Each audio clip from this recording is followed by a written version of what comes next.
Sejumlah pihak menyayangkan pantun seniman Butet Kartarajasa menjadi polemik di tengah perayaan puncak bulan Bung Karno di Stadion Utama Gelora Bung Karno, Senayan, Jakarta. Satir yang diduga menyasar ke Capres selain PDI Perjuangan menimbulkan kegaduhan para elit politik.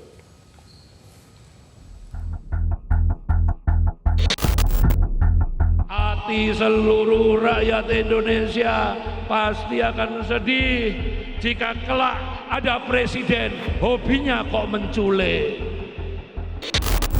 Itulah monolog seniman Butet Kartarajasa dalam puncak bulan Bung Karno yang digelar di Stadion Utama Gelora Bung Karno, Jakarta, Sabtu 24 Juni 2023. Butet tak hanya menyanjung bakal capres PDI Perjuangan Ganjar Pranowo.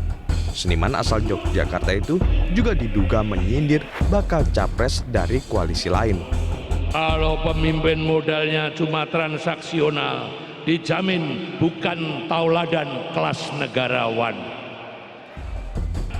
Politisi Partai Demokrat Jansen Sintidaun tak menyangka Butet yang selama ini ia anggap sebagai budayawan yang mengkritik dari hati nurani dan untuk kebaikan, namun kini muncul sebagai seorang seniman komersil penuh muatan politis yang karyanya bisa digadai sesuai dengan kepentingan.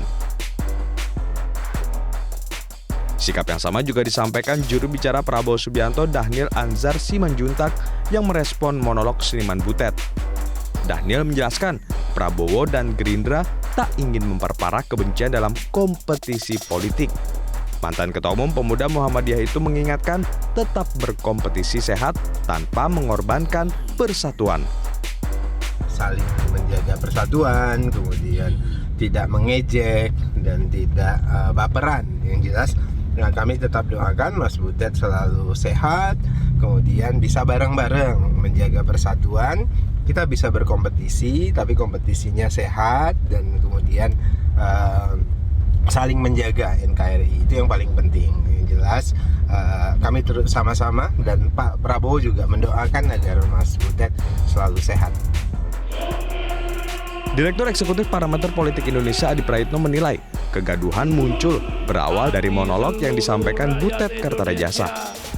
Puncak perayaan bulan Bung Karno menjadi kurang baik imbas satir dari Butet. Meski kritik menjadi hal yang lumrah, namun disayangkan hal itu disampaikan di acara PDIP. Saya kira semua orang harus bisa menahan diri supaya tidak terlampau agresif menyerang pihak-pihak yang lain. Apalagi yang diserang oleh Butet itu hanya Prabowo Subianto dan Anies Baswedan dan misalnya tidak mengkritik Ganjar Pranowo. Saya kira dalam konteks inilah kemudian harus diletakkan betapa puisi-puisi dan sastra yang disampaikan oleh Butet itu alih-alih untuk mewujudkan pemilu yang damai, pemilu yang sejuk, tapi justru ini akan memancing kegaduhan-kegaduhan yang saya kira akan memantik keriuhan. Bahkan sangat potensial ini akan menjadi bara dalam percikan api yang akan memanaskan situasi politik ke depannya.